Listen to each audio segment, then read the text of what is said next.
In addition to the General Jubilee Year of Mercy initiated by Pope Francis on December 8, 2015, there have also been 12 smaller Jubilee celebrations, honing in on certain roles and vocations within the Church throughout this year. Looking back at each of these smaller Jubilees, it's hard to choose which left the biggest impact or affected the most people due to the diversity of each event.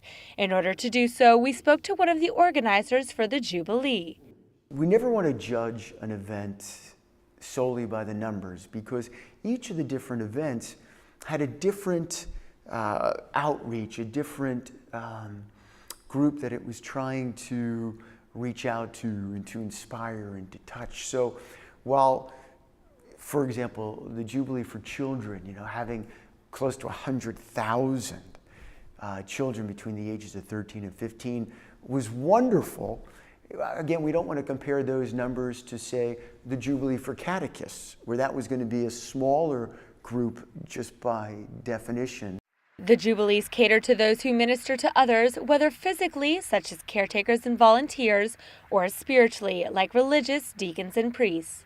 However, after attending many of the events held in Rome, this Jubilee organizer explained the two events that especially spoke to him in a profound way. The first was the Jubilee for the sick and disabled. It was so moving because it demonstrated to all the world that all of us are equal in the eyes of God, and that having a disability does not, make one different. No, we're all one. We're all children of God. And I kept sitting there thinking, this is a celebration that each one of us is a child of God. So for me, that event was truly special and moving. He experienced this while watching a performance for 3,000 people with famous Italian artists and singers who performed alongside those with disabilities or battling illnesses. The other Jubilees were moving for different reasons, such as the Jubilee for priests, where the Pope himself delivered a personal retreat. This particular weekend welcomed more than 7,000 priests to Rome, some of whom had never had the opportunity to see the Eternal City.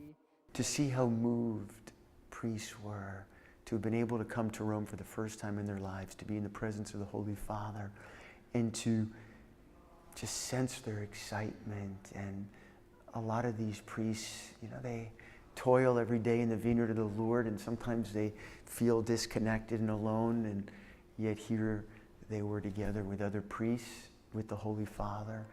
While many were able to physically come to Rome for these Jubilees, many more were not. This is why Pope Francis desired that this Jubilee Year of Mercy extend outside of Rome and unite Catholics spiritually no matter where they are.